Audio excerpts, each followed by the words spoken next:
Welcome to Total Wine and More. It's much more than a wine store. It's the eighth wonder of the world. When people talk about Total Wine and More, they get a little carried away. We're just a big, friendly place run by people with a passion for wine, beer, and spirits. 8,000 different wines, 2,500 different beers, 3,000 spirits, and friendly, helpful experts at every turn. You know what? Maybe we are the eighth wonder of the world. Shop in store or online at TotalWine.com. Blog Talk Radio.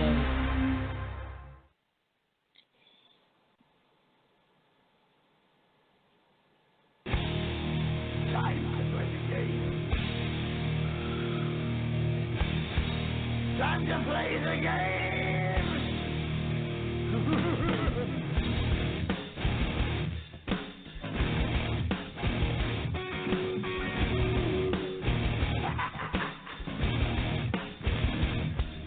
It's all about the game, and how you play it, all about your grind. And good morning, everybody, and welcome to another live episode of Full Press Coverage Radio on the Full Press Coverage Radio Network. I am your host, Ian Glendon, and I am joined, as always, by my co-host. He is Mr. Rhode Island, and welcome to the show, Mike Debate. Hello! La, la, la. Thank you, Ian. And absolutely, welcome to the show, everyone, this morning. As he said, he is Ian, I am Mike. We are highly caffeinated. We are somewhat opinionated, but this is a spot where your feedback is always going to be appreciated, and we appreciate our listeners and everyone out there listening this morning. Action-packed show, as always, my friend. Maybe a little bit more so than in recent weeks, but you know, we'll save that as a possibility. But in any case, always a pleasure to do the show with you this morning, my friend. Happy Friday. Yeah, no, happy Friday to you. I was just commenting to you just a moment ago before we went on air that it's rather chilly down here in Florida, but I am going to say it is still 59 degrees in the sky, so I'm sure, you know, by the time the show's over, it's going to be about 75 degrees later. So I know you said you're getting a little bit of a heat wave, so I'm kind of picturing, what'd you say, Hawaiian shorts, short shorts, and your beach umbrella. You got it ready to go? Oh, absolutely. You got the beach umbrella ready to go, the sunglasses on, the aviators are definitely in full effect this morning, my friend. Going to be a balmy 45 here today, and we expect to see the sun, which is something that we don't really see that often here in March anymore in New England. So definitely looking forward to that. Hopefully that ends up being the case. But yeah, we dodged a huge monster snowstorm that was supposed to drop about at least 8 to 10 inches in over the course of southern New England, and we ended up getting a dusting to about an inch in most places. So, you know, meteorology is not an exact science, but I know those guys do the best they can, and definitely not, you know, faulting them for that. They forecasted what they saw, and everybody was pretty much in agreement, but Mother Nature likes to mess with us up here in New England. So we're hoping that maybe she's going to fly south for the summer now, and you know, kind of let us go on about having our 5 days of spring before it goes into immediate heat and humidity up here. So. Well, you know, it is. I think we're 2 days into spring, but as you know, spring is, you know, first day of spring. You know, flowers are blooming. You know, birds are chirping. It's a great day. It's a great day. Absolutely. But it wasn't George Costanza was supposed to get married on the first day of spring? He was going to marry Susan, I believe. You know. Yeah, he was. That was the plan. You know, that was unfortunately the powers to be did not have that happen. So, but that was quite a long time ago now. So, but.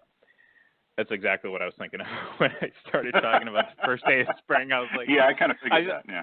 Well, it was honestly, it wasn't even intentional. It sometimes in my subconscious, it's always Seinfeld, you know. So it's always going to eventually seep out here and there. But I digress. But yeah, like you said, we have quite a jam-packed show. We're obviously going to keep talking about more of the free agency moves and trades that have happened in the NFL over the last week since we were last on the air. And I do want to say that I'm quite upset. I know we were both really hoping to be able to break some news last week. Well, there was a little bit of news right after we get off the air. So hopefully, maybe today we'll get a little lucky and something will happen. Maybe Ndamukong Suh will sign with a team, and we will be the ones to bring it to you, because I know you're not listening to anything else but us right now. So cross your fingers, Mike. I'm really hoping it happens today. Yeah, I am too, man. Definitely. We definitely want to break some news. Yes. Well, we have that, and we will be talking, unfortunately, I think we both kind of want to talk a bit about the the list that came out recently from that the four-letter network there. Like I said, I don't want to get into it too much because we'll end up doing an hour and a half on it, right now, when we're actually looking forward to a guest that we have coming up that I will actually let you take the reins here, Mike. And I know you're planning on doing a piece on a charity event tomorrow. So I just want to kind of let you give the audience a little rundown of what you're doing. Absolutely. So often in professional sports and so often in entertainment, we get so wrapped up in everything that is about the end result and about winning. And in a piece that I did earlier this week, I likened a lot of it to New England fans especially, and really, I mean, that's true for other regions as well, but, we are, we're natives of New England, so we have our finger on the pulse of a lot of the fan base that goes, through here, and it is a situation where our fan base is definitely spoiled, let's face it, when it comes to success. I mean, we've experienced so many, Super Bowl titles, NBA titles, a couple World Series, a few World Series now, where prior to 2004 that was unheard of up here, and including hoisting Lord Stanley as well. So, we've experienced a lot, and we really are very appreciative of the athletes that we have up here, and they really become icons and really kind of become pillars of the community in our eyes. We look at them as sort of deities in a way. And the one thing that really is the great equalizer is when athletes have a platform that they use to give back. And over the course of the last week, I've been doing some research on the Light Foundation, which is a philanthropic organization founded by former New England Patriots offensive lineman Matt Light. And in conjunction with the Boston Bruins Alumni Fund, or the Alumni Foundation, I should say, which is a massive philanthropic organization throughout New England. They raise, a ton of money and awareness for various causes throughout New England, as well as the Little Heroes Fund, which is a Rhode Island-based nonprofit. And the Little Heroes Fund was something that I definitely, it caught my eye because a lot of what they do and a lot of what this organization is based upon is helping the needs of children who are in need, especially those of special needs. And the work that they do is phenomenal. It really, really is something for which they should be commended, and something that I wanted to kind of bring a little bit of attention to. And it just so happens that all three of these organizations are hosting the fourth annual Light Heroes Bruins Alumni Charity Game at Providence College's Schneider Arena in Providence, Rhode Island. That's coming up this Saturday, tomorrow night, March 24th, 2018.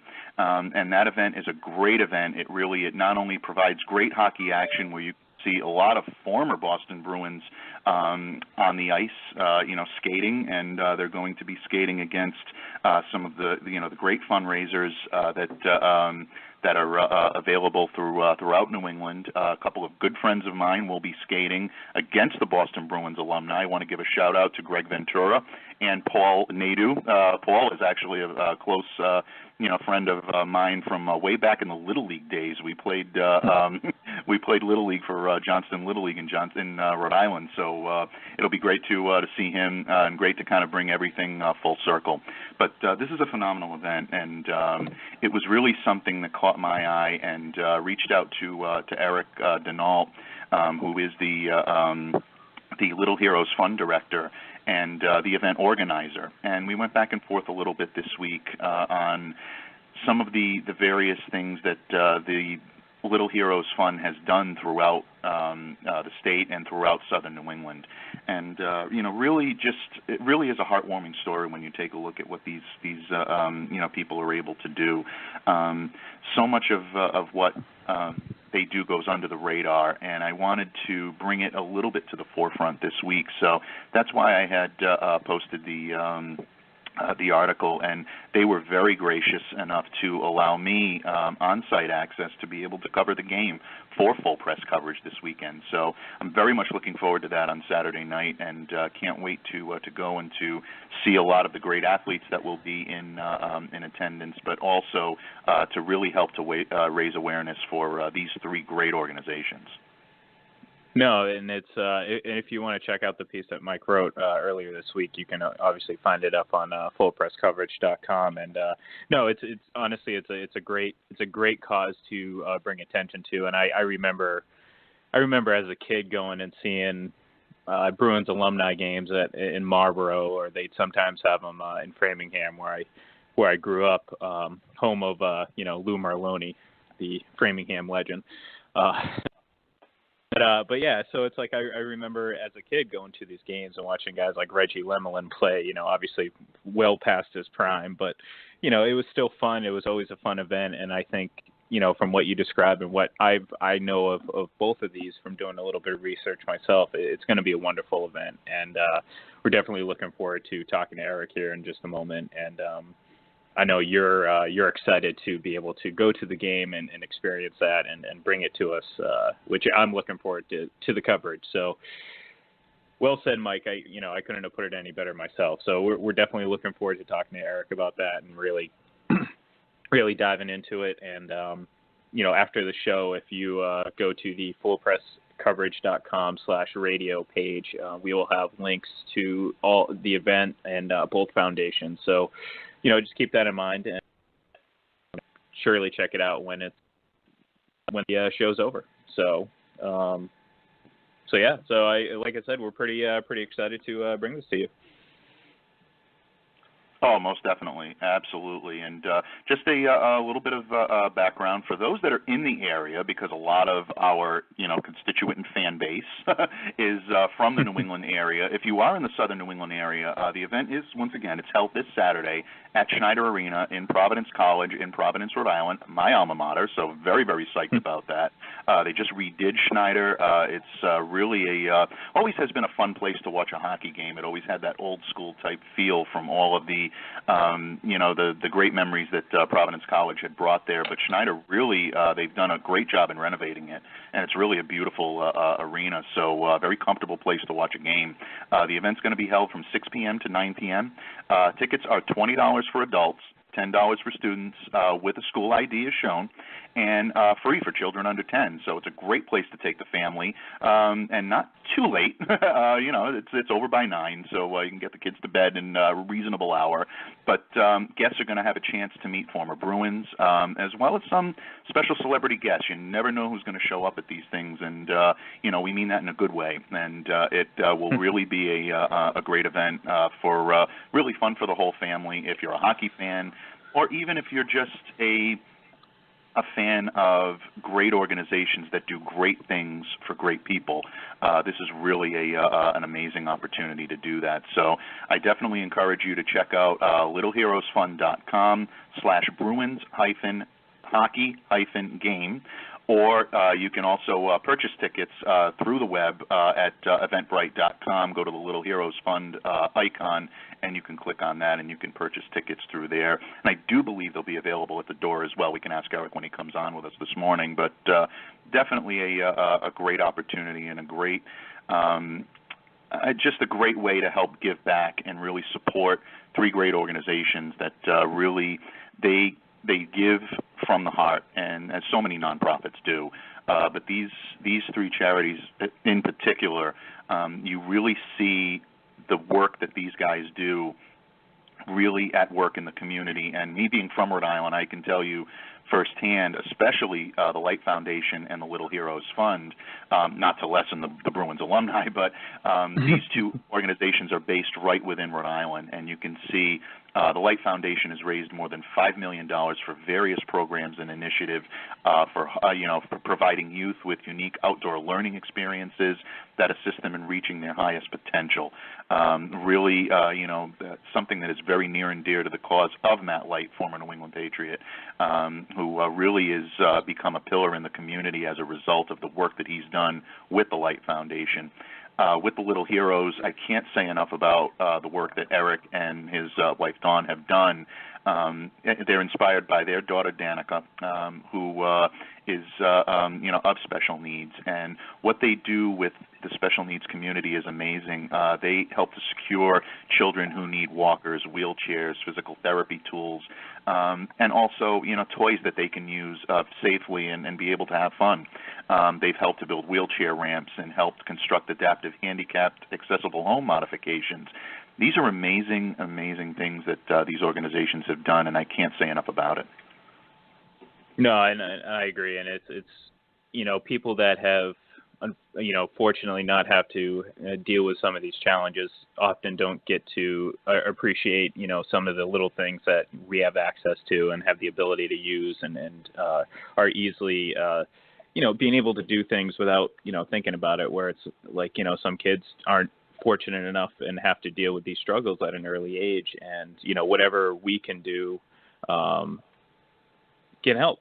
And I think, like you said, when athletes and people in the community have a platform to use, it's a great scenario because they can really draw a lot of attention to these great organizations. And I think just anyone, as you can see the power of social media nowadays and how people can respond, I think it's a great tool, and it's a great device to help spread the word about some of these organizations that are just really doing great work. And like you said, you're plugged into the pulse of especially Southern New England. That's why I'm really pushing for that Mr. Rhode Island moniker for you. So, I got a dash or something that goes along with that. I mean, what's the is it a cup of Dell's lemonade or a big jug of coffee milk, or what goes with that? Yeah. Well, we're still working on it. I'm thinking about a plaque and maybe a statue. You mentioned Johnston, Rhode Island. Maybe we'll find something. Maybe outside one of your alma maters. We'll get we'll get that photo of you standing at Patriots training camp, and we'll make that into a big statue. Yeah. No, I guess as the great Rocky Balboa once put, if that statue was up there, pigeons will always have a place to sit, my friend. So I guess that's in a way that's me giving back to the community, me giving back to the bird community of America. So that's Yeah. I mean, I get. Yeah, that's one way to look at it. I never really thought about that. Maybe we'll give you an umbrella or something like that. Something to shield your head, because we would not want the birds to be ruining it. But Mr. Rhode Island, we'll have a next week. I'll have a theme song for you, a wrestling style theme song for you to enter to. So we'll step it up a little bit. Oh, sounds great! Can't wait, my friend. Well, like I said, we are going to be getting into more about the charities the event tomorrow and the organizations in just a moment here with Erik. And like I said, I want to get your, what are you most excited for tomorrow when you go to this game? Obviously, it's a chance to cover this event and really get involved. Now, are you going to be give the fans a little sneak peek of what they can be looking forward to tomorrow from you? Well, they're going to enjoy seeing some great Bruins alumni in action. I mean, I think that's the draw of what brings some people in to just to see some of their former heroes. You mentioned Reggie Lemelin. Well, he is on the roster for the Bruins game tomorrow night, so he will be in. That's crazy. Schneider. Former Bruins like Jay Miller, Tommy Songen, Bob Sweeney. Rick Middleton, and Ken Hodge are all on the roster for tomorrow night's game. So this is going to be a big game for people who really enjoy seeing the Boston Bruins alumni team, and they do amazing work as well. I mean, I know that I've shown a lot of what the Light Foundation and a lot of what Little Heroes has done. I mean, this is an organization that's been giving back for 40 years. They've also raised more than $5 million for local charities. So this is a great organization, and they do an amazing job of giving back.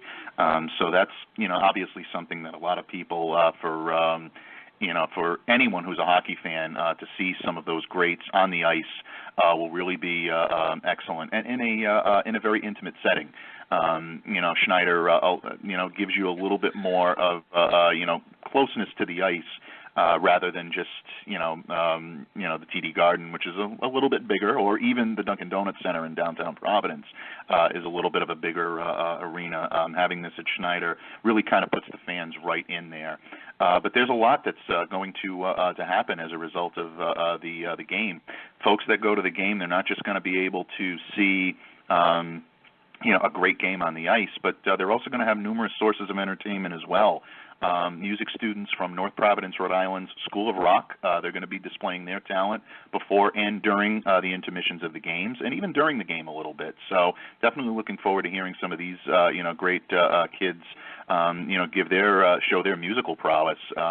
As a hack drummer for the past 30 years or so, I'm excited to always see young kids get a chance to show their musical talent. Something that also pretty cool is Massachusetts-based Spalding Clinical, who does amazing work with rehabilitation, will be showcasing something called an adaptive sled. And this is something that I really, really am going to be watching very closely and really hoping to share with everyone that checks out our stuff. I'm really looking forward to seeing how that's going to be. So during the one of the breaks in the action, they will be doing so. So definitely stay tuned for that. Another thing is the A Wish Come True Incorporated will also be on hand, and they're going to be granting a wish to a child in need. So a lot of action happening in between the hockey game from 6 to 9 tomorrow night. So those are the types of things you can look for to see in the coverage that we have. And, definitely, me, Ian, I'll be right down in the thick of the action. If there's a chance that I can snag a quote or get to speak to some of these amazing athletes and philanthropists that will be there, I'm going to try my best to do it. So if there's something to report, I definitely will bring it to you as best I can. Well, I just want to warn you, you got to be careful in those intimate settings that pucks do fly. And from experience, not personal experience, but we did a game at the Marlboro rink complex. At the time it was 4 rinks. I think it's something like 6 rinks now. And my mom got hit in the head with a puck. It was during a Bruins alumni. Yeah. And then of all things, this kid came up and tried to take it, and no, she wasn't having that. So, be careful. I don't want you getting hit in the noggin while you're out there. Like I said, Mr. Rhode Island, when we do the statue form, we don't want a big lump on the head. So. Well, absolutely. No, I definitely will heads up, most definitely. I'm glad to hear that everything worked out, okay. But, that's definitely scary. And, things can happen. I mean, we saw, a few times even at Fenway Park, we've seen, a couple of times where things got a little difficult with, implements leaving the field of play or the rink or whatever it may be, and seriously injuring people. So always, as any fan will tell you, always be on the lookout and on the alert. Hopefully, tomorrow night all the news will be good, as I'm sure it will be. But it's always good to remind people just to be on the safe side and always keep an eye on everything, all the action that is going on.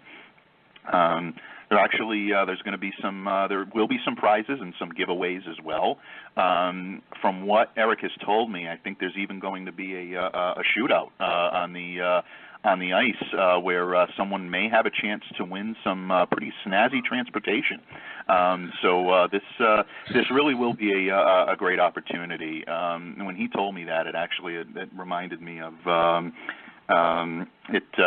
reminded me of a lot of great memories that I have. My dad actually was chosen by fact of program number when we went to a Providence Bruins game as a kid. He was selected to go down and to make a shot on the ice, and my dad nearly made it to win I think it was a Dodge Avenger at the time, and it was just really, really great to see him and to hear the arena kind of erupt from my dad was really, really hilarious, and I was beaming with pride, and it was amazing that he almost made the shot. He had to put a shot across two blue lines, and they have that little slit that is just enough for the puck to go through, and my dad hit the post. But I was proud of him. I was proud that he hit the post across two blue lines. That's pretty amazing for a guy that had no formal hockey training. But my dad was a great athlete, so definitely good memories. So hey, who knows? Maybe someone will be able to do it this time around. So. Well, that's much harder than it thinks, and we all saw Mac from It's Always Sunny in Philadelphia. So I hope your dad didn't. I'm glad. Let's say I'm glad your dad didn't fail that miserably, and he actually just hit the post. So yeah, absolutely. I don't know if I could. I see that was the thing. It's like I was a goalie. I knew my limitations. I knew I wasn't going to be some star outside of the crease. So. From a very early age, I was like, you know what? I'm going to just stop them from going in as opposed to trying to put the puck in the net because that I could not do. Although I did come close once. And it's one of the things I wish as a kid I would have been able to put that puck in the net. But honestly, I'm still kind of shaken up a little bit about the fact that Reggie Limlin's still playing because when I say I went to games when I was a kid, I'm talking, this is 15 almost 20 years ago, and he was well out of the game then. So, it's kind of funny, but it's good to see that he's still out there trucking, and gives me hope that I'll get back out on the ice soon. So, hey, you never know. Yeah, man, absolutely. If you're back up here this way next year, definitely, I can absolutely see the talented Mr. Glendon lacing up for a great cause. So. Yeah, well, see, my aspirations are a little bit higher. I'm still hoping for the, I want to be that 35-year-old that who came in and was able to build a career out of nothing and make it to the NHL and get myself a Disney movie made about me. So, it's I still got hopes. I'm getting there. I'm running out of time, but I'm getting there. Well, you'll get there, and we'll do everything we can to get you there, my friend. Don't worry. Well, the training starts tomorrow, so. Oh, great. Absolutely. Well, we've been teasing about it for a little while, but we are definitely excited at this point to welcome in a special guest this morning. As we said, tomorrow night on March 24th, the Boston Bruins alumni will align once again with the Light Foundation and the Little Heroes Fund for the 4th annual Light Heroes Bruins Alumni Charity Game at Providence College's Schneider Arena in Providence, Rhode Island. Here to discuss the event with us this morning is event organizer and Little Heroes Fund Director Erik Deneault. Erik, thank you for joining us on the FBC Radio Live Network, and welcome to the show. Hey, guys. Thank you for having me. It's a pleasure to be here. Oh, our pleasure. Our pleasure is all ours. Your ears might have been burning a bit this morning. We're definitely, talking about Ian and I have been going back and forth a little while now on the great work that is done by Little Heroes in conjunction with the Light Foundation and the Boston Bruins alumni to really deliver, I think, one of the best feel-good days of the year in Rhode Island. For me, this is a true honor to be able to cover this game tomorrow night and to have get the chance to get to know you and also to be able to research some of the background on this great event. For our listeners this morning, if you could just give us a little bit of background on how you got involved with the event, what we can expect tomorrow night, and how the the fundraiser itself will be benefiting those in the southern New England area and really all throughout New England and even throughout the country. The work that you guys do is really felt, the impact is felt so poignantly, really, throughout this region. So just opportunity to give us a little bit of a background on what we can expect for tomorrow night. Yeah, no, you guys did a great job of summarizing it. So this event, I hope I can do it justice in a short period of time. If I have an hour to talk, I probably still wouldn't be able to cover it all. So the Little Heroes Fund, we'll start here, I guess. My wife and I, we have 3 beautiful children. One is born with a rare epileptic disorder, and being close to the hospital, we raised a lot of money for them, for Hasbro Children's. So we decided to do something on our own. So we buy walkers and wheelchairs for special needs kids. We build wheelchair ramps. We help advocate. We help pass legislation. We help people fight insurance companies. So we just, anything, if your kid has something with special needs, you have somebody here. You're not by yourself. And if we don't have the answer, we probably know somebody who's in your shoes. We'll match you up with somebody who's willing to talk with you. So that's kind of, in a nutshell, what Little Heroes does.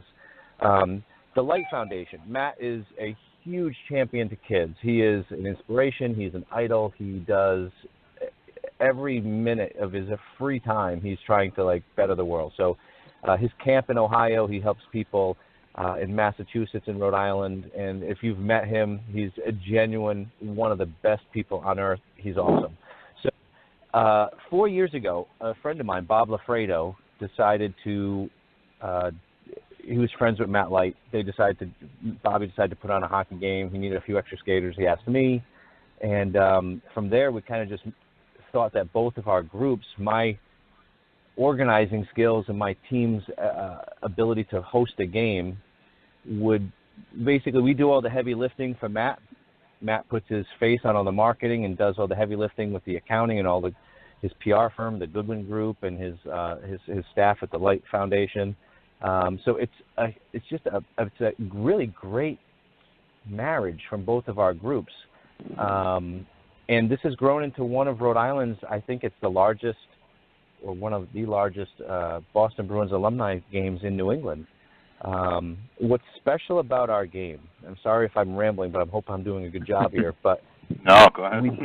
We don't just kind of showcase the Light Foundation and the Little Heroes. Obviously, we're the benefactors of the game, but we try to showcase other great either people or organizations as well. So, for example, this weekend, we're showcasing the School of Rock, and there's 9 kids that are absolutely phenomenal musicians. They rival any professional band out there. They're playing our warm-ups, and I think they're playing at our halftime. We're surprising a lucky kid in the stands with a wish come true. She's a 9-year-old beautiful girl with a rare syndrome called chromosome 19, and she's already granted a wish. I don't think she knows. I think it's a complete surprise. So that's awesome. We also have the Spalding Clinic is a rehab facility affiliated with the Boston Bruins, and their sled hockey team, or their paralyzed hockey players, are going to come and play a 10-minute game in between us. So it's things like that. Like we bring other groups in to showcase them and all the great work that they do, and it adds a lot of value to our game. So I'm blessed to be a part of all of that, and happy to have everyone be a part of this event. And I hope everyone who goes has a great time. And not to mention, we have great auction and raffle items, and we have a couple extra surprises. Matt's raffling away a couple of surprises at halftime. So Matt will be walking around the event, signing autographs, and I think he's got a couple of Patriot buddies with him this year. So, like I said, I could probably talk for another half an hour about our group and stuff, but how's that? That's great, Erik. Hi, how you doing? This is Ian. I do want to bring up. Oh, sorry. Go ahead. I was just going to say that being from New England, obviously I don't live in the area anymore, but the professional sports community is, it's a special bond between the fans and the teams and what they do in the community. I mean, if I wouldn't mind you talking for 2 hours about your organization, because I personally I love the type of work that organizations like yours do, and how they, in conjunction with some of the legends of this area in terms of sports and all whatnot, use that platform to really expand their organizations. Talk about how important it is for like teams like Bruins and the Patriots and teams like this that have really helped assist your organization over years, and how beneficial it is to work with them, and how much, like you said, Matt Light is just a champion for kids, and it always has been. And his stature within the Patriots organization has really helped expand his ventures. So I just want to have you talk about how important it is for these organizations, especially like former athletes that have really put their face to these organizations and really helped you grow. Yeah, absolutely. There's no chance that the Little Heroes Fund would be anywhere near where we are without the help of Matt and especially the Boston Bruins alumni. The Boston sports athletes, I'm from here, born and raised, so I don't know about the rest of the country, but the Boston athletes, man, these guys are so special, whether they're the Celtics, the Bruins, the Sox, the Pats. They all seem to have a great core of players that really put themselves out there and put their names attached to great causes. And, I think my cause is great, but there's a million other great groups around this, New England that deserve some type of recognition, some type of, attachment to a group just like our sports athletes. And I am very lucky to have Matt be, somewhat attached to us. These guys are great. I mean, they work very hard. They train very hard, but they also use their time wisely or effectively to help other groups like this. We had Granite Telecom is one of Bob Lafredo is my connection to how we got with Matt, and Granite actually just donated, I think it was like $6.5 million to the Dana-Farber Foundation, from cutting their hair and stuff like that. And Tom Brady was in their office doing his hair last week, So it's without Tom being like that, I think they still would have raised a ton of money, but Tom gave it an extra, I think it was like an extra $2 million because they knew Tom was going to be in there. It was just that hype.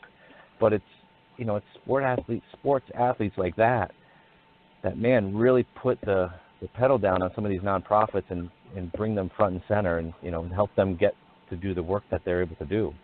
So God, I hope our athletes continue to be champions like that. No, it's honestly one of the things that, like I said, being from that area and living up there for 28 years is something I'm proud of. And I'm sure Mike will echo this sentiment, but one of our favorite things every year is the Jimmy Fund radio telethon on WEEI, with the Red Sox.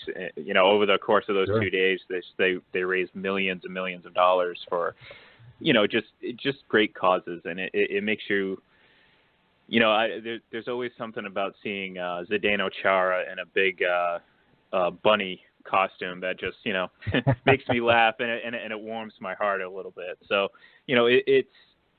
it's very commendable, and it's just admirable to see the work that, you guys do, obviously, with the athletes, and how much they don't take what they've been given for granted. Like, they could just take their money and, kind of go into the spotlight or, go into the shadows and just kind of ignore it. But they use, what they were fortunate enough to have, which was a great NFL career or NHL career or what have you, and they use that to push their platform. And to me, sports have always been a big part of my life and how I've grown. So it just makes me proud to see teams that I grew up watching, continue to do that. And like you said, I can't really speak for, every area of the country, but there's something special about that New England sports scene, and you see it within these organizations. And it's year in and year out. I was joking with Mike. I remember when I was 10, 11 years old going to a Bruins alumni game and seeing Reggie Lemelin. So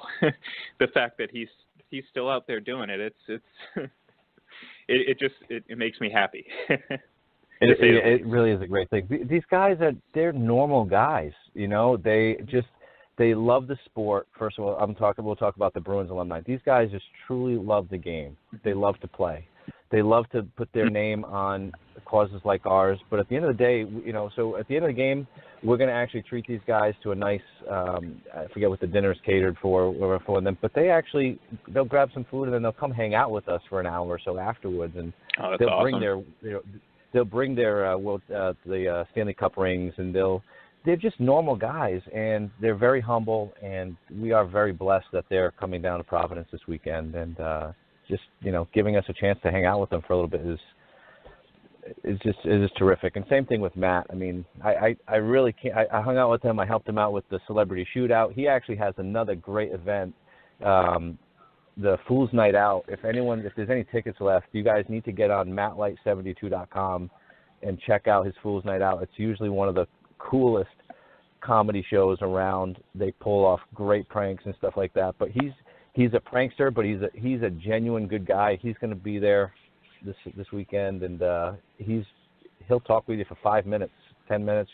He's just a normal good guy, man. I can't say enough about him.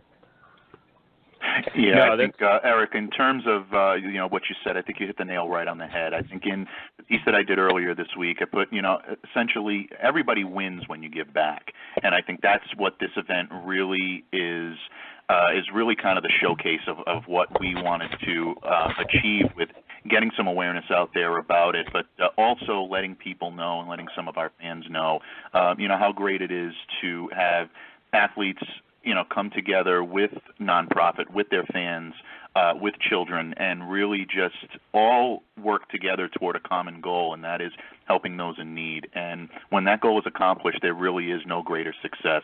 And again, like I said, it's going to be an honor to be there, with you guys, and just to be able to see and cover an event like this. And I encourage anyone in the Southern New England area. We went through a little bit of details earlier about some of the ways that you can go about purchasing tickets. I believe tickets are tickets available at the door as well, Erik? Tickets are available at the door. So okay. We did, I think, sell out our hard tickets. So that's great news. However, excellent. There still is usually 500 to 800 or so empty seats. So come at the door. We'll let you in. The place can hold 3,000. I think we sold 2,000 tickets. So that's awesome. So we're doing a great job. And our last push today and tomorrow, hopefully, this radio spot can get a few hundred people down there and fill those empty seats. So that'd be great. Well, we will definitely do our part to help, my friend. Yeah, awesome. We are as soon as we're done with the show here, and for everyone listening out there, we'll have the links to all this right on the fullpresscoverage.com/radio page, and it'll be right there front and center. So hopefully we can push some traffic that way, because it's definitely something we wanna be a part of, and anything that we can do to help. Sure. Just talking to you. Yeah, so this has been great. There is links on mattlight72.com.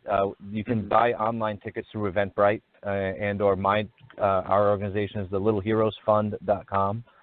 There's a link right on the homepage. It goes right to Eventbrite. You can buy tickets right there again, or you can just buy them right online, right at the day of the event at the ticket booth. I really hope everyone comes, man. It's going to be a great game, and when you guys get to review it, and you guys are on the show, are you going to be on show Sunday too?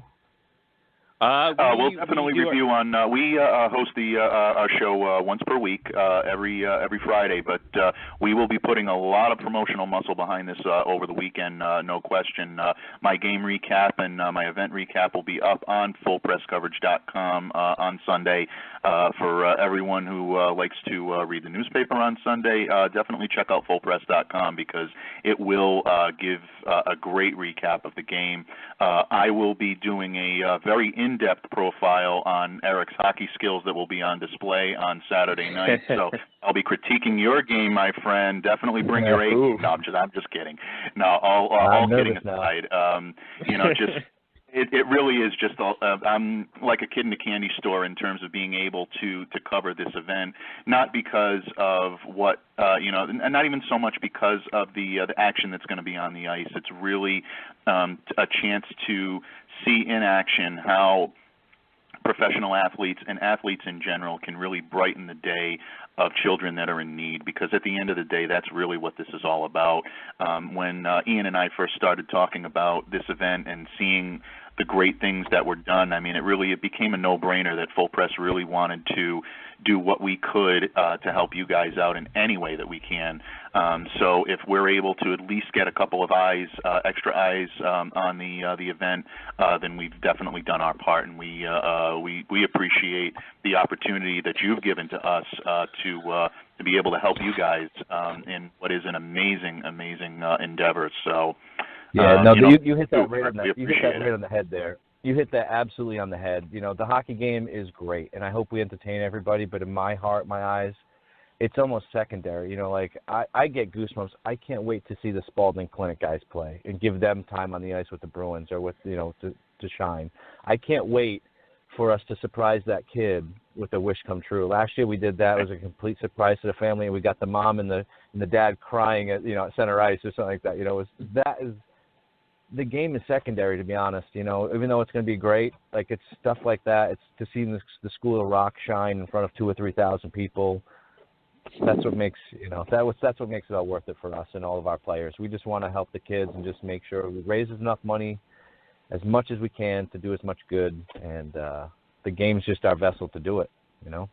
Absolutely. I'm looking forward to the School of Rock. I was telling Ian, and I don't think you know this. I think Nadu does because of our time together as kids playing Little League. But I'm a hack drummer since I was, 5 years old. So anytime I get to see kids go out there and showcase a musical talent, definitely grin from ear to ear. So I'll be checking them out. And absolutely everything. You mentioned Spalding earlier, and I briefly touched on that. I'm glad you gave a little more information as to how that's going to work as well, and the wish come true. Again, it's a phenomenal event. Everyone who's listening, I really encourage you to take a look. And if you're not in the area and you're not able to go to the game, definitely take a look at the websites that Erik has described.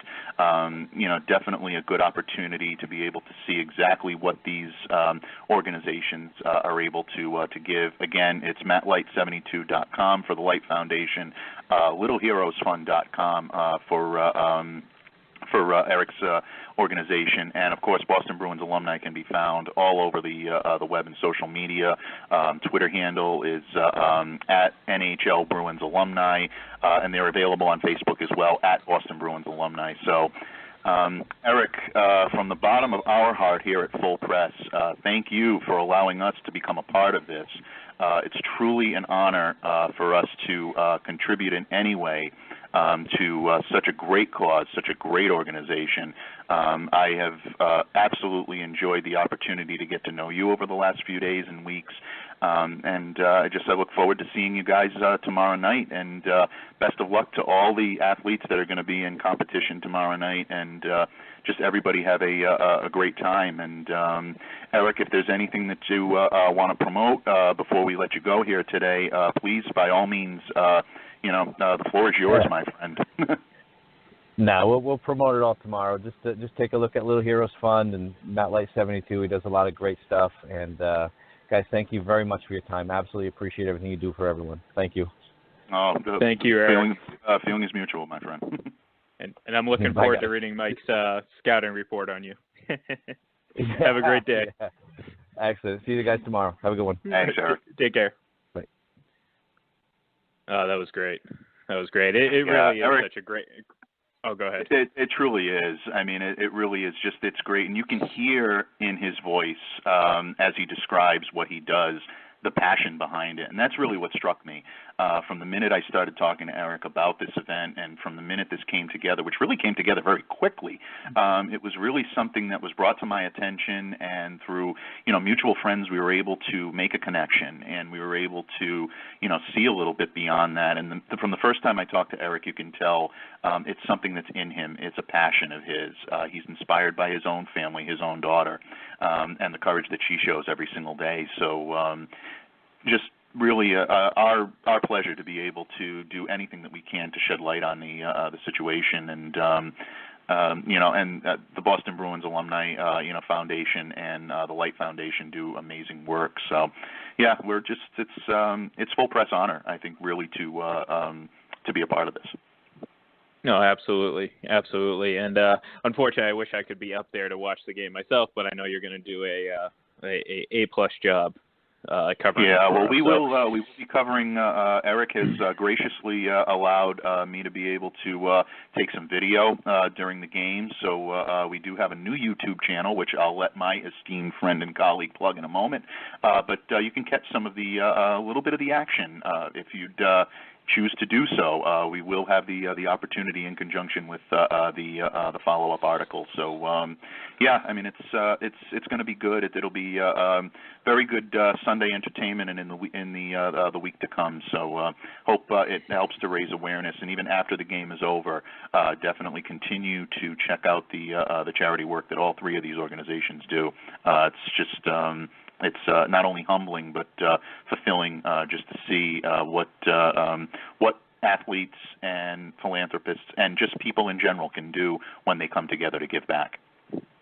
Absolutely. And one more time, you can always head to the website. It's littleheroesfund.com, and you can check that out. They have the information on the Bruins. You can read more about the organization. But right now we're going to shift gears a little bit. We're going to jump back into the NFL a little bit. And so actually, I was going to save this for later, but I kind of want to get into it right now. And thing about the whole situation. So we're going to talk about this Dominant 20 list that that the four-letter network issued just a few days ago, and we understand what we're doing here. We're giving them what they want. They put this list out so people talk about it, and everyone's talking about it. And you know what? We're just going to have to do it ourselves too, because it was kind of ridiculous. And obviously we're talking, let's just put it this way. It was Tiger Woods 1, LeBron James 2, and Peyton Manning number 3 with Mr. Super Bowl. I call you Mr. Rhode Island, but we're going to call this guy Mr. Super Bowl because he's won more than any person playing. But Tom Brady was at 20. So, and I actually have a clip here that I want you to listen to, and it was Jeff Saturday. You know Jeff Saturday. He played of course. He played a little bit with Peyton Manning. Here's Jeff Saturday talking about why Peyton Manning was the most dominant. I'm really looking forward to hearing your thoughts on this. I would love to know how you're being measured on it. I would say this, from a strictly individual dominance, you've seen how many MVPs Peyton Manning has won. That's obviously going to put him up. If you look at their statistics side by side, Manning has always been the better statistical quarterback. No matter what you're putting, what he did in the game, all of those things. Everybody's argument, though, in this is going to come back to championships and how many of those championships do you assign to Tom Brady and what he did versus the team. I think anytime you deal with quarterbacks, especially the way we're defining the NFL, it's always defined by rings. That's how people talk. But if you want to go strictly by each individual performance, Peyton Manning was the most dominant. I mean, you look at what he did week in, week out statistically. There's a reason he's got all those MVPs. He flat out played as well, if not, I mean, he played the best of anybody in our generation at the time I was playing. Yeah, I guess they couldn't measure postseason wins because it wouldn't be the same across all different sports. So right. They didn't judge that as a part of the conversation. Yeah, so I have a problem with that, guys. What's that?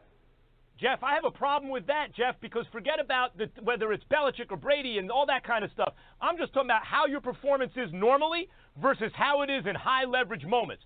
Normally, of course, Peyton had higher performance than Brady. Brady's best years fit comfortably into Peyton's normal years.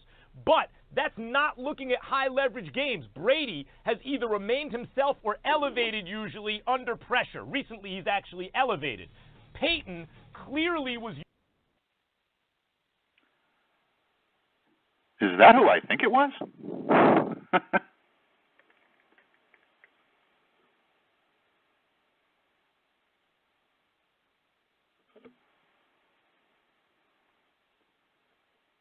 It was sorry, I screwed up there. I took my mic on. I put my mic on mute, so if you didn't hear anything, that was because I was talking to nobody. So anyways, but yes, that was our good friend Max Kellerman saying something. Yeah, we what it probably sounded like to me. No, I did hear the soundbite earlier, and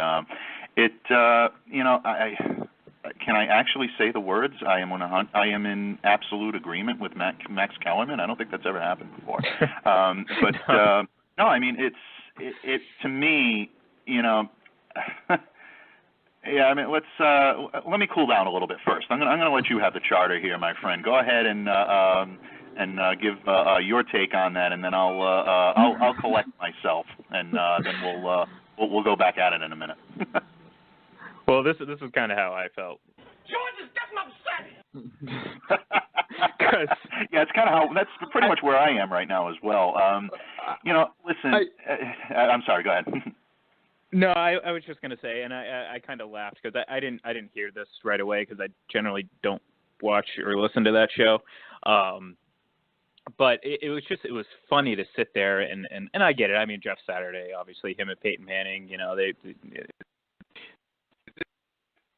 they had a lot of success together and all that. So faulting him for being a bit of a on Peyton's side, but it's just ridiculous to sit there and say that, like, the completely just set aside. It's like, oh yeah, no, postseason success doesn't matter. How do we quantify that? Well, what, really?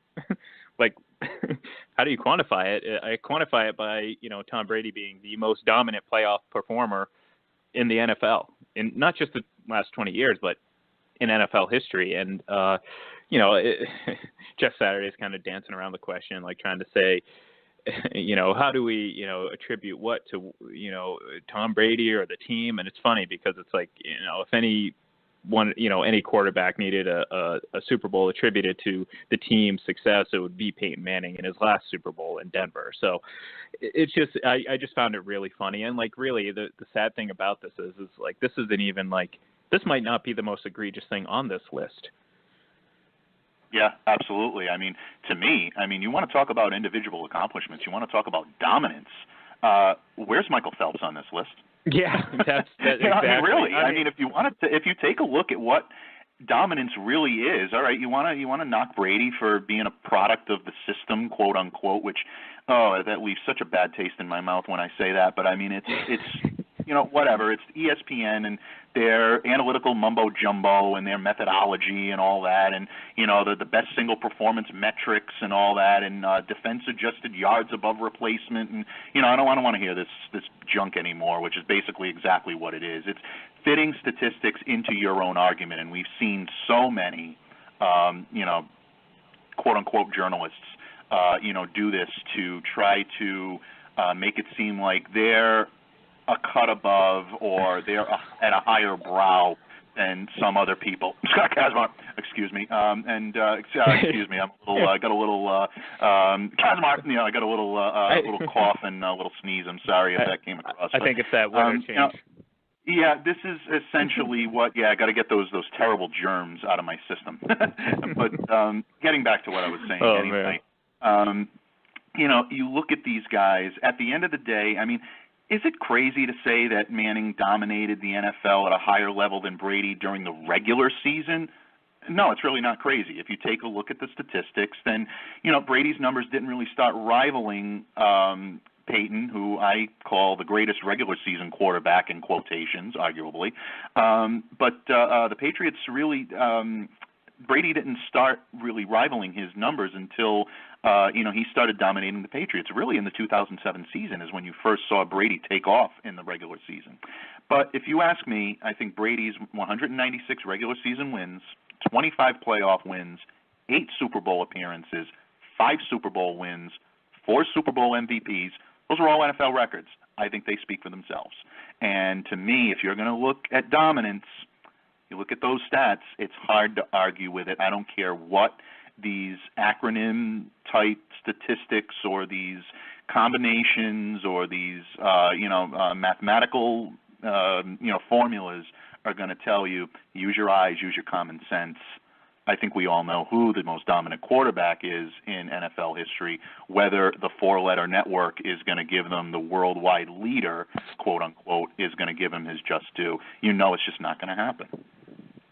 Well, and see, for me, the crazy thing is like, Jeff Saturday talks about, well, statistically he's better. Well, when you're talking about bulk stats, yeah, he's going to have more in most of those. But one of the big reasons that a lot of people don't mention is Peyton Manning still played 13 more career regular season games than Tom Brady. And so, of course, he's going to have, higher touchdown totals and higher yardage totals. But right now, he's roughly about 6,000 yards ahead of Tom Brady in terms of career regular season passing yards. So one more good season out of Brady, and you're talking about 1,500 yards away from that mark, around the same number of games. So really, is there a difference? Peyton Manning began his career in 1998 as first overall pick. Obviously Brady didn't start until 2001, but there's that difference right there. And then when you combine playoff games and regular season games, Brady's thrown more touchdowns. So and a lot fewer interceptions. So like I said, I get that Jeff Saturday is being Peyton Manning's friend, and I get that, ESPN has come up with this absurd, ridiculously complicated scheme. It's kind of like QBR, the secret formula. What's QBR? It's like, no, it's just the ESPN concocted metric that they push to be all end all. But all this is just it's a plug piece, and that's kind of what ESPN is, and what some of these networks and organizations are. It's like, we're going to throw something out there. We know it's a ridiculous take, but you know what? It's got people talking about it, because you know what? We're talking about it right now. So yeah, it's just their job. So. Well, that's what we preach around here, is do your job. I don't know. It's just, this. I don't know. And I don't know. I just feel like this is just. I didn't think it would be this crazy. Come on, Peyton Manning number 3, and Tom Brady 20. It's crazy. And yeah, and like I say, it's true. And if you want to even take the Brady thing out of it, you look at some of the people that are on this list that are either ranked lower than they should be, or no they're hockey not players. On the list. Yeah, exactly. No hockey players on this list. Amazing to me. Say what you will about Sidney Crosby, but it's going to go down in history as one of the all-time great hockey players, and really in that very select group up at the top of the list. So, for him to be completely off the list, I think is really, really just. I think that's an egregious omission. Anderson Silva. Really. Where are some of these guys? And of course, I mentioned Michael Phelps earlier, but it's difficult for me to take this list serious when you start seeing all of these, either omissions or, people that are ranked, disgustingly lower than they should be. So, I digress on that. Obviously, the fan in me is going to come out a little bit. We learned to, I think especially up in this area, and especially you and I, no one can question where our allegiances are going to lie when it comes to the Brady versus Manning debate. Definitely not faulting Jeff Saturday in the least for, pushing the agenda of his friend. I am. And teammate for a number of years. And listen, there's no denying that Peyton Manning does deserve to be on this list. You take a look at the statistics and what he's been able to do. He's a phenomenal quarterback and one of the greatest of all time. We just happen to think there's somebody that is a little bit better that wore number 12 for the New England Patriots and still does to this day, and hopefully will for the next couple of seasons at least. So, when you say dominant 20, I think I think there's maybe a little bit of revisionist history that might look back on this, but I digress. That's up to the fans, and that's up to the readers of ESPN to determine that. Well, if it makes you feel any better, that's the Jeff Saturday take is one of the few that I saw that actually was kind of trying to justify it. So I think a lot of people have kind of just laughed at it. It was like, this is just, come on now, and like we both said, it's not really just the Manning Brady thing is kind of big, but like we said, Michael Phelps not being on this list is just it's mind-boggling, as what's his face said in Anchorman. Yeah. Like getting your thoughts trapped in a bottle. Yeah, but that's it. To me, I'm like, huh? Like, really? whatever. I guess that's where we're going with these lists. I guess I'll come out with the most dominant films ever and not put Shawshank Redemption on there. That would be that's essentially what it is. It's like if you're listing like 20 of the best films of the last 30 years, and Shawshank Redemption is not on that list, that's like Michael Phelps not being on that list. Right. So exactly. that's and I don't. If you disagree with me, then you clearly don't get good cinema. So we'll just leave it at that. But absolutely. But I did. I was thinking about saving that kind of for the end, but I did kind of want to get that out of the way because it was just kind of on my mind.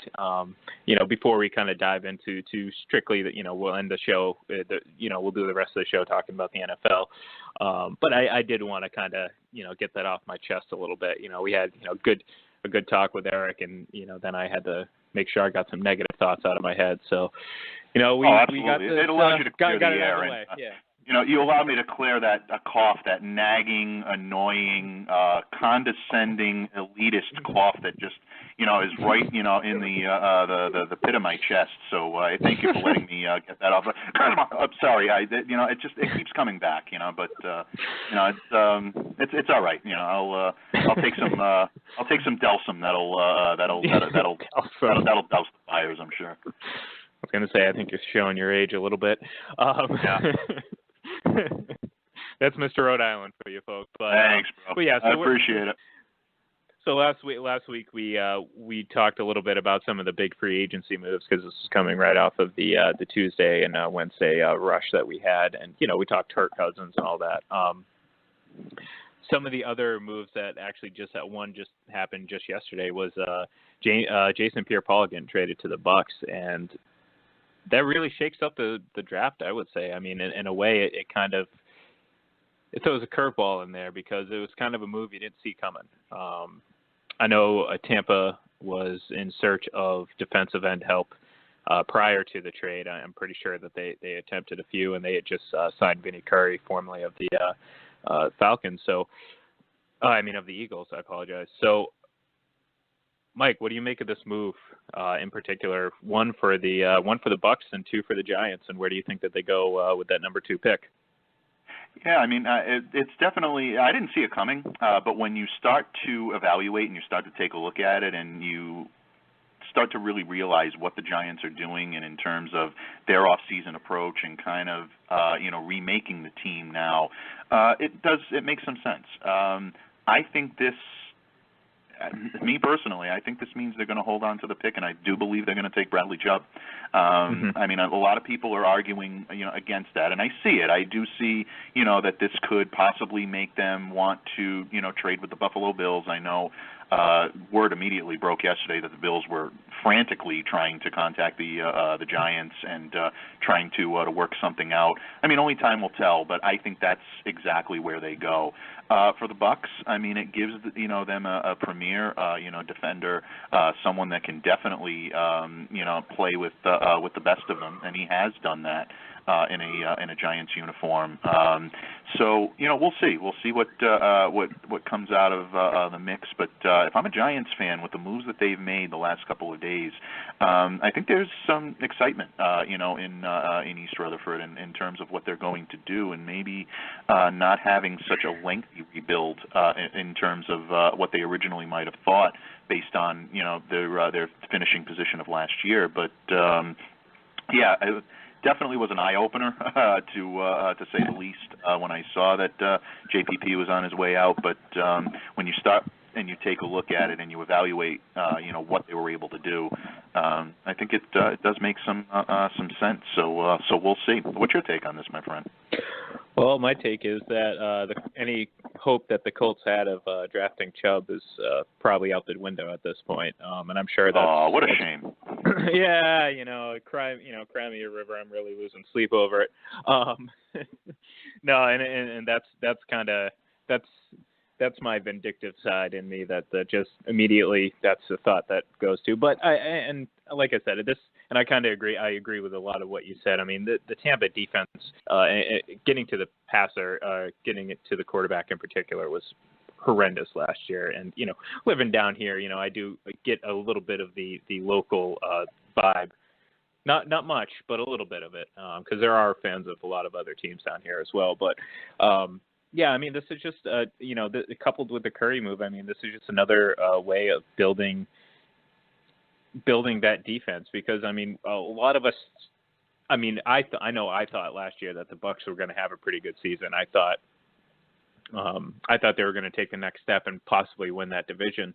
So to struggle the way they did, and to see how Jameis Winston struggled in particular, through the first 3 quarters of the season was if I was a Tampa Bay fan, I'd be a little, concerned moving forward. However, you look at how Winston performed the last few games of the season.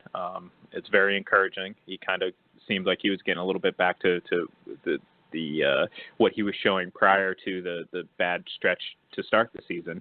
And you see the moves that they've made on during this off season, and you can see that they're going to be able to get after the quarterback this year. There's no doubt about that. And like I just said, I mean, that was one of their biggest weaknesses last year. So I think this is a good move for the Bucks. I think it's a really good move for the Giants in terms of, they got, like you said, they're working on a quicker rebuild, and I don't even want to use the word rebuild, because they're looking at it as, we still have Eli Manning, we still think he's got a couple years left in him, so they're going to want to win now. So this is I think, I don't want to say swing for the fences move, because it's not really that, but you're taking a risk. You're betting on. Like I said, I agree. I think, there's no doubt that they're going to end up taking Chubb now. I feel like this was a move that really was kind of like, okay, we have the second overall pick. We know Cleveland's likely going to probably take quarterback, all this. So, I think that they're gonna look to catch lightning in a bottle, a la, say, Dallas a couple years ago when they drafted Ezekiel Elliott, and he was, right from the get-go, one of the best running backs in the league, and they really capitalized on those rookie players. So I think the Giants are in a position that they could do that if if Chubb turns out to be that, a game-changing, lineman or whatever, defensive lineman. So like I said, this is a win-win, because I think the Giants win, I think the Bucks win, and I think us as, again, the Colts aren't going to draft Chubb, and they'll probably end up taking a wide receiver. I don't want to say that, because Ryan Grigson is gone, so they likely will not draft a wide receiver when they desperately need defensive help. But it does kind of throw a chink in their armor, so. Yeah, the hits just keep on coming in Indianapolis, don't they? They'll still have a good draft, and I'm sure, like you said, with Grigson purged from that front office, I think they'll make the moves that need to be made to rebuild where they need rebuilding. But I'm in complete agreement on the Giants side. Several of my friends are Giants fans, and they were excited about the deal yesterday. They liked it. Definitely, they're sorry to see JPP go. He was beloved in that area, very similar to how Patriots fans were when they saw some of their favorite players like Malcolm Butler and Danny Amendola take deals with other teams, Deion Lewis, Nate Solder. But there's always a rebirth that needs to happen during the off season, and teams can't stay 100% intact all the time. You have to make the moves that are best for your team, and I think you saw the New York Giants do that yesterday. And it's also not a bad trade for the Bucks either. Like you said, I think that this is a good move for them as well. You hit the nail right on the head with Jameis Winston. He definitely seemed to figure it out a little bit more as the year went on. So I think it'll be interesting to see what happens this year with both teams, but. Really, there's going to be a lot of eyes on the NFC. I mean, that is really, really going to be, I think, one of the big storylines as you see training camps open in late summer this year, is so many new faces in the NFC and so many possible contending teams now. I mean, you take a look at Ndamukong Suh and the possibility of him joining the LA Rams to pair with Aaron Donald. I mean, that's already a scary defense. I mean, what would that do to that defense? I think propelled them probably to the top spot in the NFL, definitely in the NFC and probably in the NFL as well.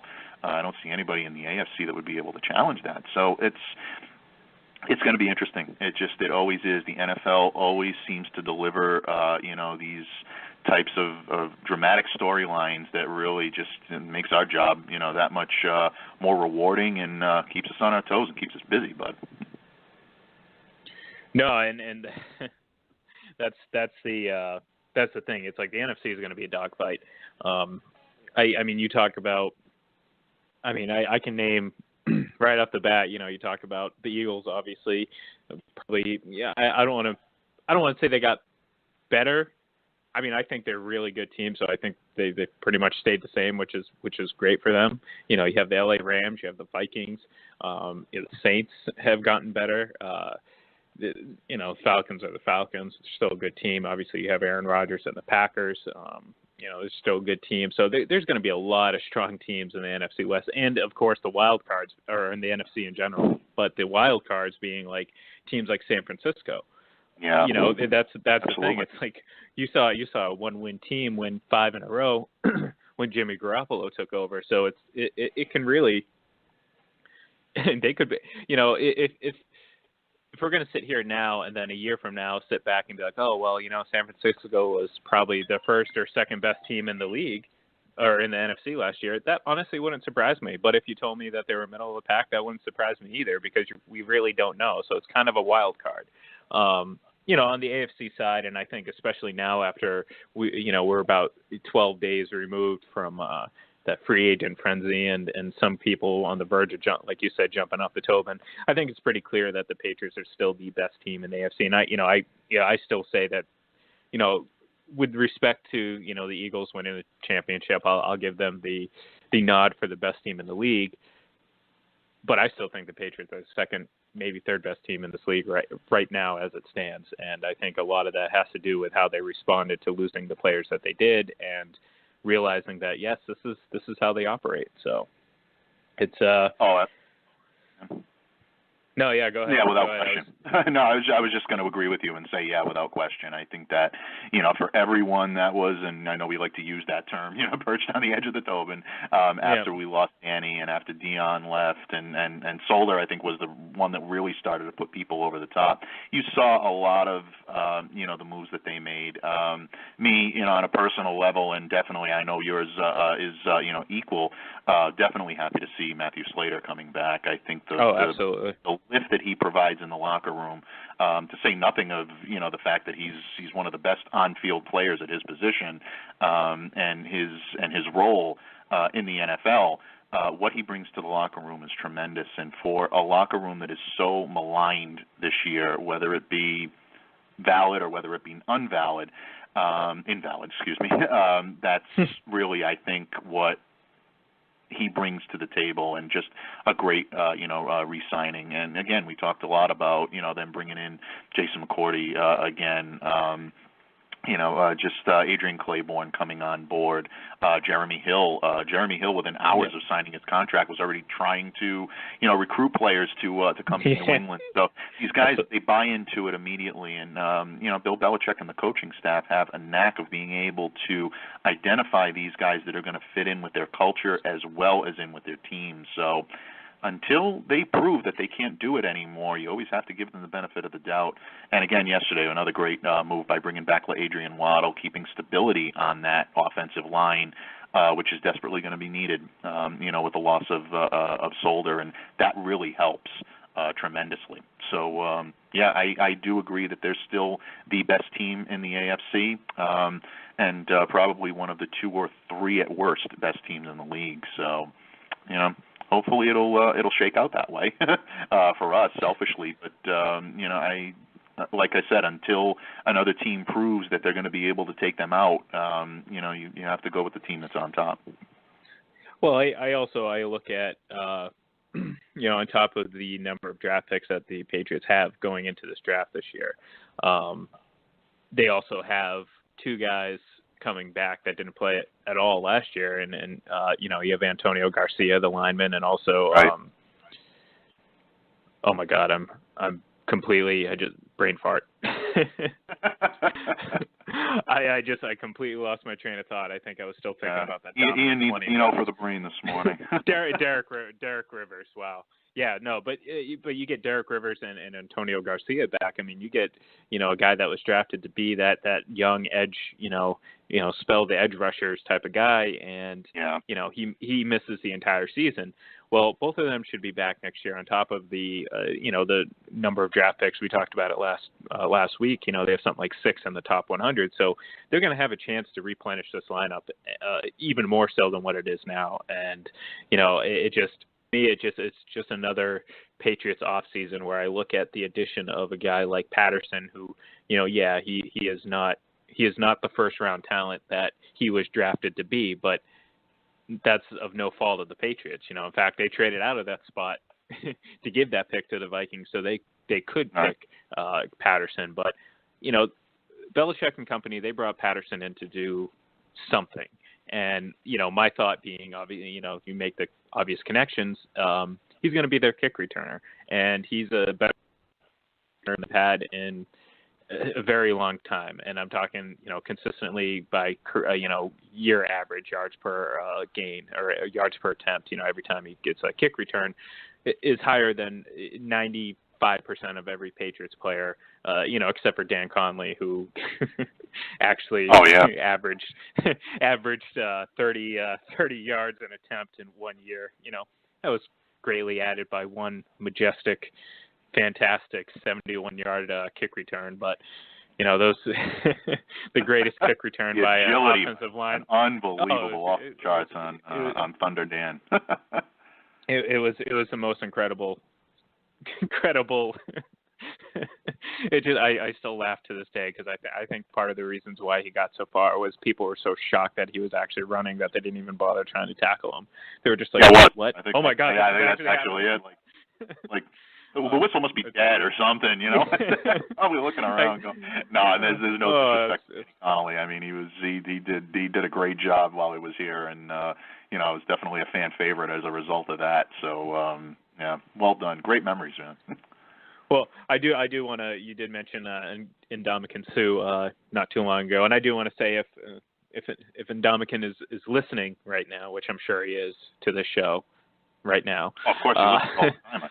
Yeah, well, that's what I figured. If you can, please just announce where you're going to be signing within the next 20 minutes or so. We would love to break it on the show. I'm just saying. I don't think it's going to happen, but you never know. He'll probably announce it at 11:35, and we'll be crap out of luck.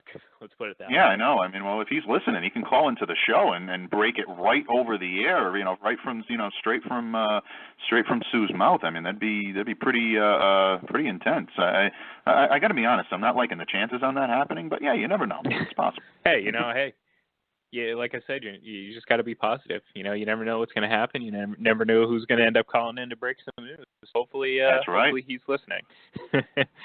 But again, we'll see. Maybe we're not quite that high up on the show priority list for him quite yet, but we're getting there. Another thing that has been kind of floating around the last few days is they're talking about obviously the competition committee meets and discusses rule changes every year, and like we talked about, and we knew it was coming because we just knew. One of the things they've been talking about is the catch rule, and they're already starting to talk about trying to eliminate the going to the ground language, and they're trying to clear up exactly what a catch is. And in my opinion, I think it's just they're just going to end up making it more complicated than what they already have. Here is a favorite of both of ours. Here is Troy Vincent talking about the catch rule.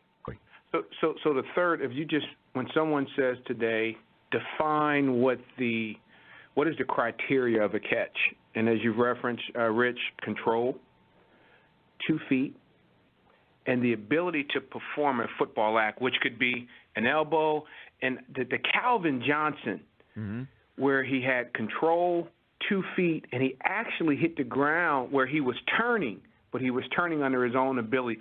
That's a football act. The Dez Bryant, he catches, has control, 2 feet, actually 3 feet.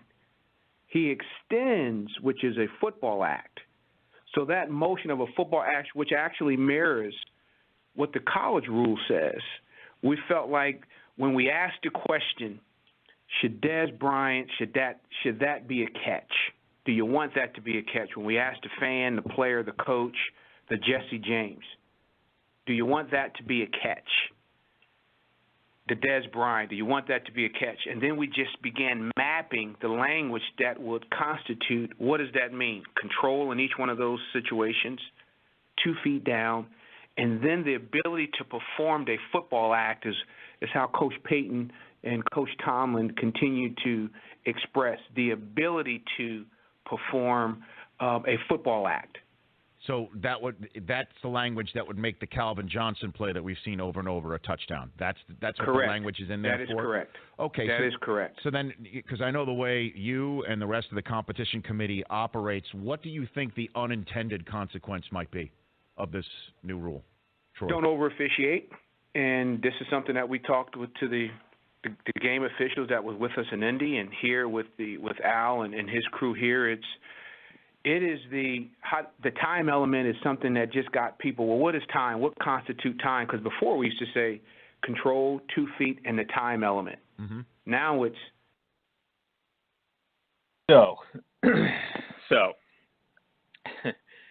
that, obviously, when I say Troy Vincent is a favorite of ours, I say that with a bit of sarcasm. And when I say a bit of sarcasm, a whole lot of sarcasm, because neither of us are huge fans of the vice president of NFL operations. I think this is just going to make things worse. They're talking about trying to clear up the catch rule, and they're just adding more steps and more things to look at, or more gray language, to put it, I guess bluntly. But it just, I don't know. I get where they're saying. I think there's different degrees. I mean, they kind of lumped in the whole Calvin Johnson and Jesse James play as one, series of events that are similar, which I disagree. I don't think either situation was similar. I think, if anything, I think they're trying to force the whole Jesse James play into this equation, because really, that, if you're telling me that, do I believe that was a catch? No, I don't believe it was a catch. When you're going to the ground and you can't hold on to the ball when you hit the ground, I mean, how do you call that a catch when you're basically using the ground to trap the ball? But that's my opinion. Does this make any more sense to you? Yeah, I completely agree with you. And all while I'm listening to Troy, just go over that and try to explain it. And all I could think of was Frank Costanza holding his hands up and going, "What the hell does that mean?" I mean, when he wanted to fight Elaine that time, you're saying, "You want a piece of me?" Really. I mean, that to me is like, the hell does that mean? That's all I could hear in my head as he's trying to explain it.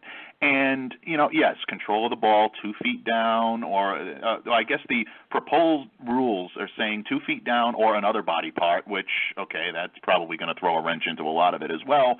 And then the football move that he's trying to explain the football move. And, to me, it's just the fact that he was fumbling to describe it, like I'm fumbling to describe it right now, shows that it's almost impossible to really, define what they're trying to do. He made a point about not over officiating. Well, I think that's going to be an interesting, part of this as well. How do you tell an official not to over officiate? Use your eyes, I guess, your common sense. But, like you said, I don't believe the Jesse James, touchdown or the Jesse James catch is a catch. He's using the ground to trap the ball. Dez Bryant, completely different story. I agree that should have been, but it really is. It's a very it's just a very gray area. The proposed change is not going to eliminate all of the gray areas. It's not going to nullify confusion, and it's not going to completely wipe away controversial calls. I think because there was so many eyes on it this year, I think they felt compelled to do something. I think it's, believe it or not, I think the changes could also lead to more fumbles by receivers this year, trying to, complete those football moves before they really have control of the ball. So I think that's really what, I'm seeing. I give the NFL credit for at least taking a first step in trying to sort some of this confusion out because everybody just basically, threw their hands up in the air and just said, the NFL just has no idea what a catch is, and it's referee, discretion. I think this kind of tries to shore it up a little bit, but this draft as it is right now, I think needs more work. Just my take. No, and I think we both said it at the time. It's like, well, it's it's based off history. It's based off things that we've seen happen in the past, and that is, when something like this has generally positively affected the Patriots, there's generally more of an outcry, and that's just part of the what the territory that comes with being successful. It's just like with anything with the Patriots, everything gets kind of get blown out of proportion, and in this case, every time something gets whether it's the eligible receiver thing that got changed immediately after the Patriots did it, or the idea that the contact by defensive backs got changed, mostly based on how the Patriots were playing defense against the Colts back in the day, to now this. So it's like we kind of saw this coming. We knew that it was going to be looked at because it happened with the Patriots involved in a high-profile situation. So, of course, there's going to be a much bigger outcry, which generally will, put the thumb to the wind reactionary NFL office. That's how they do business. They're going to listen to the outcry and kind of just go with the flow and try to figure things out on the fly. So, it doesn't surprise me. And the fact that it's confusing language and still have all these check boxes to make just tells me that there's not going to be much change. Like you said, there's probably going to end up being more fumbles, and people are going to be upset about that. And why is that a fumble? That didn't used to be a fumble. Well, you changed the rule, so now it is a fumble. Well, it used to be an incomplete. I don't know. It just feels like a fruitless attempt to fix things. It's only going to make things worse. And eventually the Patriots are going to benefit from this rule, and it'll go back to the old one. So I guess we just have to wait. Absolutely. Well, that's where the outcry will begin. The minute this benefits the Patriots in any way, then it will be, we got to change it. We have to change it. So that's, it's coming. Like I said, every year, the league goes through this. They have different, rules that they propose. Should we do this? Should we change this? And this is just part of the process. This rule is probably going to end up being changed. It's probably going to be approved. They said it right there. Mike Tomlin's a member of the competition committee, so I'm pretty sure he has a pretty strong opinion on how that should be looked at. So, so like I said, I mean, that's just one of the many rules that they're going to look at. They're going to look to change and all that, and it is what it is. You kind of just take it for what it is and adjust your game accordingly, and you just live with, it's not, you got to figure too, it can't get much worse in terms of game stoppage and delayed time and commercials and all that than what it already has been. So if it doesn't affect us that way, then whatever, I guess we'll just live with how they decide to call things in the future. But no, it's a mess. And I feel like it's just going to end up getting worse this season, but we'll see what happens. Definitely. But yeah, so we obviously are excited to get some actual football, which isn't going to be coming for quite some time because we are only in March. So we do have quite a bit of time to get there. We did hear an interesting little tidbit coming from, I guess, a group being led by Bill Polian and the younger another brain fart here. But anyways, they're launching a Ebersol. Thank you. Charlie.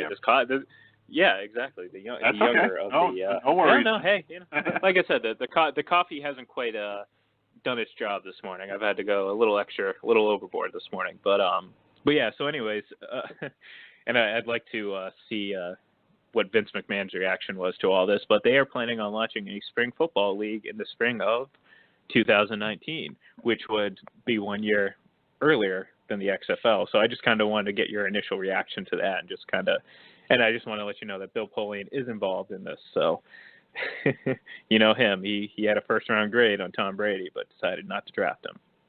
Yeah, exactly. I mean, it's definitely interesting to hear the take. And it to me, it really was an eye-opener to see Charlie Ebersol involved in this, especially when Dick Ebersol and Vince McMahon were both, partners in the XFL. So I think I think any attempt to compete with the NFL it's really a futile enterprise. I mean, and I know the NFL has taken its share of hits over the course of the last couple of years with the anthem protests and with CTE and with a lot of the problems that have resulted from some of the way that they've handled their, off the field business and whatnot. The on-field action a little bit this year with the catches and things like that. So, I mean, the NFL is not as infallible as it once was. I think that people seeing some of the perceived weaknesses and kind of going for that opening to me is going to be very difficult. There are some NFL. Some former NFL minds. I know I've heard that Justin Tuck is one of them. That the Ebersol Polian venture is going to come in. It looks like they've done their fair share of being able to take some NFL-minded talent to be able to craft that. So kudos to them for being able to do it. The XFL, we haven't heard much since Vince McMahon's announcement that I was, I had the privilege, thanks to full press coverage, to be able to cover quote unquote live as he broadcast that message over the web. But it'll be interesting to see how they counter. I think does this kind of accelerate, the process a little bit for Vince to come out and make some sort of an announcement. We know that Vince is not. He doesn't take kindly to to people kind of challenging his domain, and I think that we'll see. I think a little bit of a response and some information now sooner rather than later, as opposed to maybe him taking a little bit more time to do so. To me there's still just so much competition that runs through Vince McMahon that he's not going to want to let his venture sit much longer without countering this venture a little bit more.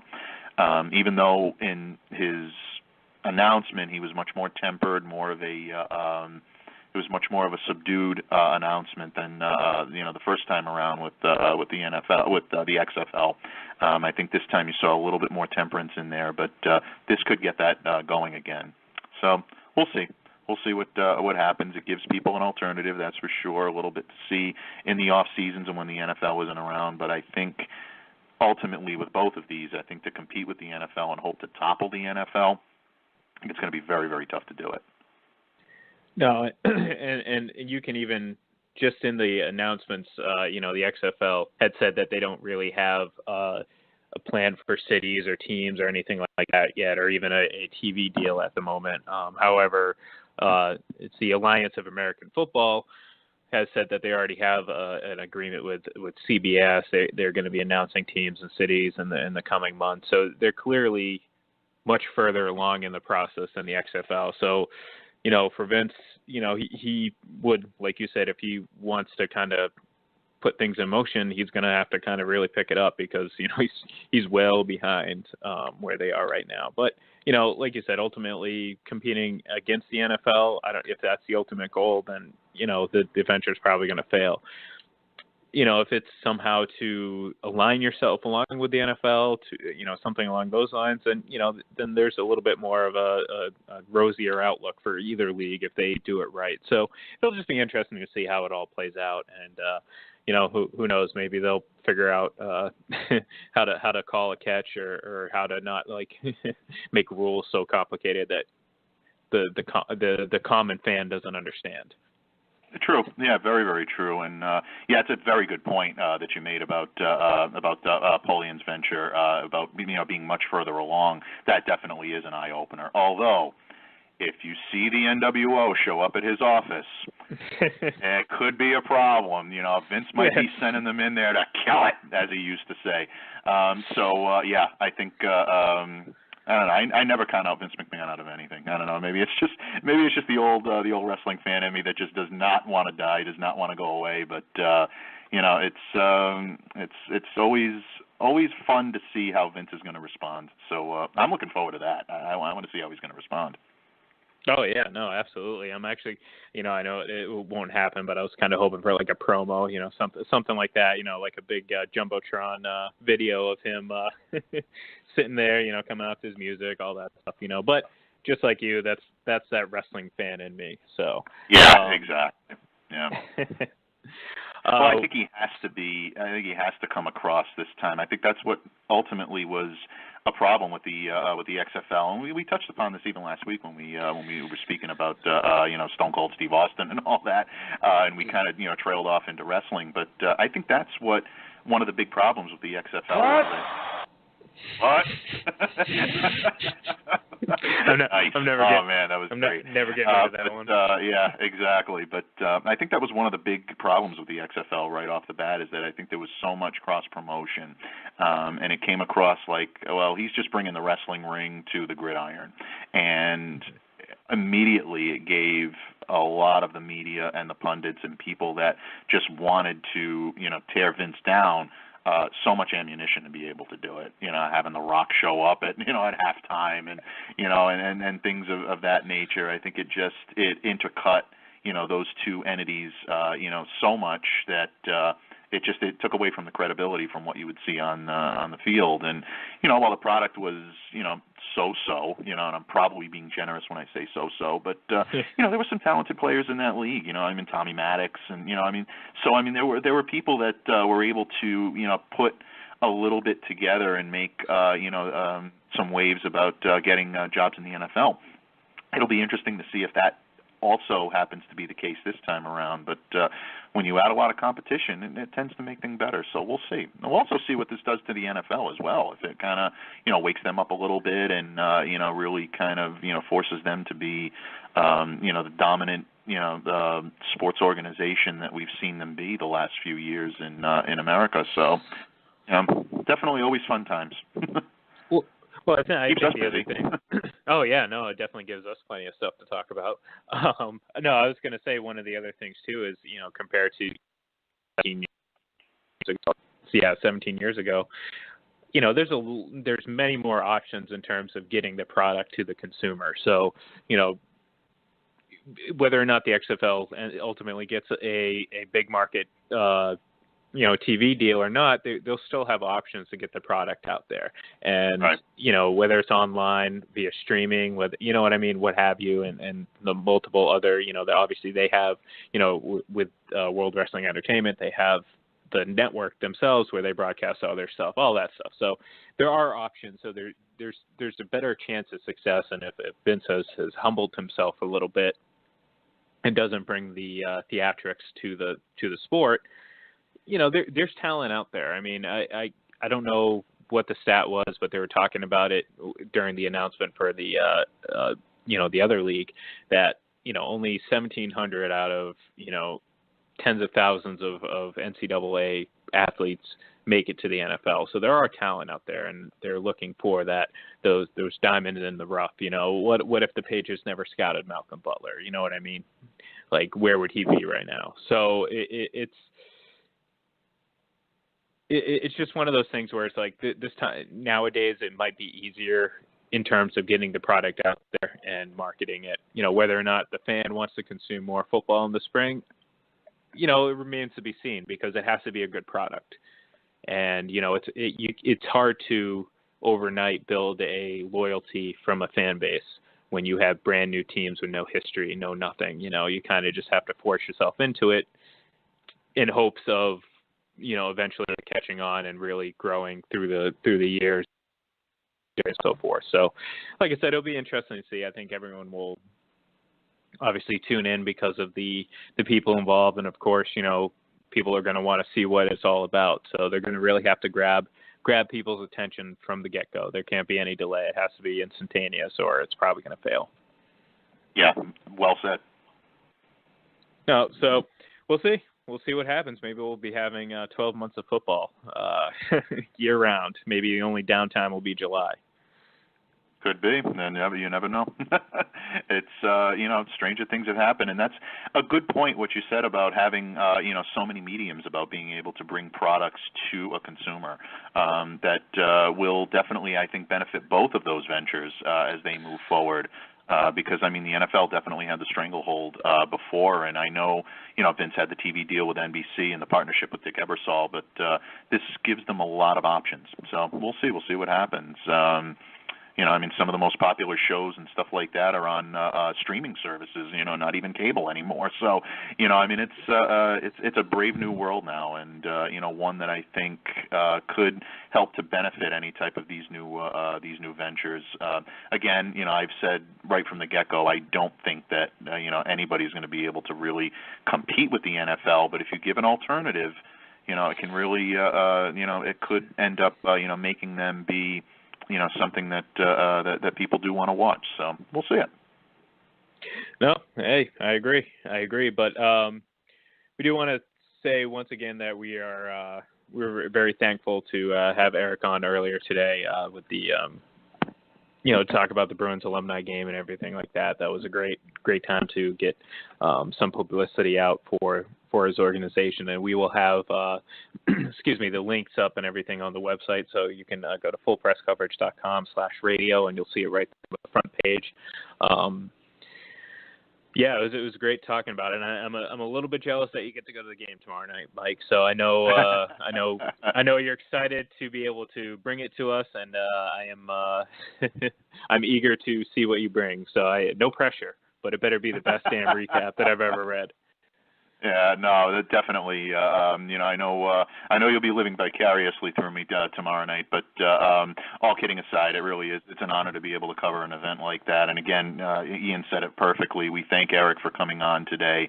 And I want to thank the all three organizations, Boston Bruins Alumni, Light Foundation, and Little Heroes, for all being so cooperative in us being able to help to promote the event and being able to do our part to bring it to a big audience, which is something that is always good to showcase things like this. And we at Full Press are definitely proud to be able to bring that. So I will definitely do my best to bring you the action as only we can.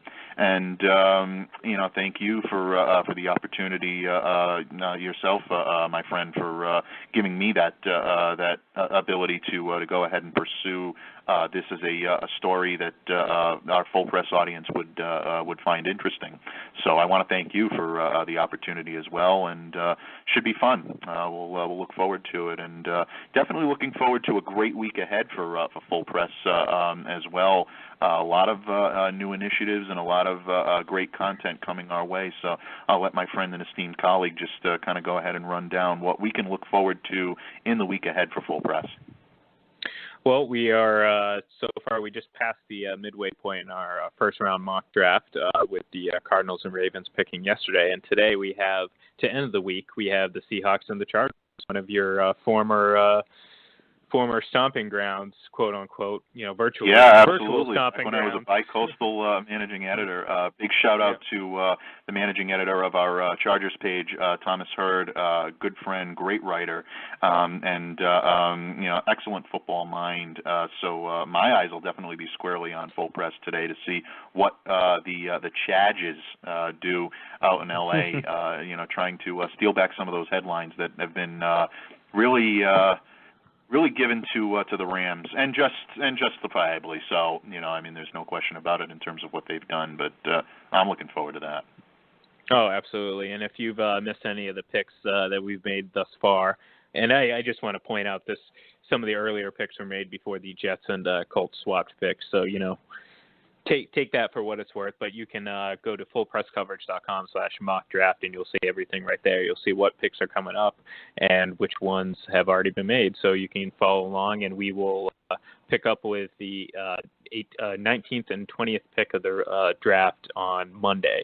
So that's definitely something to look forward to, and we have a few more weeks of that, and we're about roughly 34 days away from the actual draft, so we're gearing up for that, and it's going to be a pretty busy weekend. We're looking forward to bringing some live coverage of the draft as it's happening. So we'll be talking more about that as the weeks progress. But yes, I do want to, and my partner mentioned earlier in the episode or early in the show that we do have a YouTube channel. So you can go ahead and you can follow that. It's just search Full Press Coverage on YouTube, and you'll see all of our podcasts and our upcoming live and video content that will surely, hopefully, entertain everyone. So just to give a little bit of a tease, like I said, we'll get into that more as the weeks go on. But we just want to thank everyone for tuning in today, and we always enjoy being here, and we will be here next week, bright and early at 9:30 once again, and I'm sure we'll dive more into some of the free agency, where these teams stand, because at that point we'll have been 3 weeks into the new year, and there's definitely you start to see how teams are taking shape and where they're going to be leaning towards in the draft. So, Mike, it's always a pleasure every time we get to do this. I look forward to it next week. And, all of our fans out there, if you want to follow Mike on Twitter, it's at MDABATEFPC. I feel like I might screw that up sometimes, but I'm usually pretty good about it. You always nail it right on nail it right on the nose, my friend. It's just a rhythm. It's a rhythm. If I get out of the rhythm, then it goes. But once again, I digress. So, but then you can also follow myself. It's at IGLEN31, and you can also follow our Full Press Radio account. It's at Full Press Radio. So again, we want to thank everyone out there for tuning in. If you have not tuned in, or if you want to listen to this episode again for some reason, you can find us. It'll be up on iTunes shortly. It'll be up on the website and also on our YouTube account. So thank you, everyone, for tuning in. We look forward to talking to you next week. Yep, absolutely. Thank you for tuning in, everybody. Just as a side note, with regard to the draft, the scheduling gods, the mock draft, I should say, the full press mock draft, the scheduling gods, and when I say scheduling gods, I mean my esteemed colleague with whom I'm sharing a microphone right now, have scheduled this so it actually looks like the Patriots pick at number 31 will coincide with our show next week. So in that respect, you might see me make a live pick on the air with an article that will follow as soon as I make the pick. So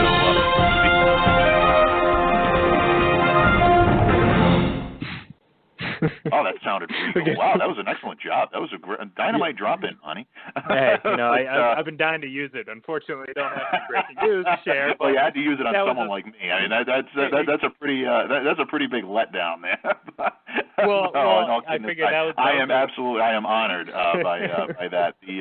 The inaugural breaking news, but I might be able to break a pick right on the air. So I think I took a look at it the way it went, and it actually looks like that's going to happen. So interesting stuff. It'll be good to see that, and definitely follow everything that we've got going on. FullPressCoverage.com is your main destination for all things FPC, and we look forward to bringing you as best content as we possibly can. And with that, Ian said, we look forward to having you join us next week, and thank you. Just thank you for everything, and always a pleasure, my friend. I look forward to sharing the microphone with you again next week and beyond. Absolutely, and here's one final. What? Have a great day, everyone. Thank you.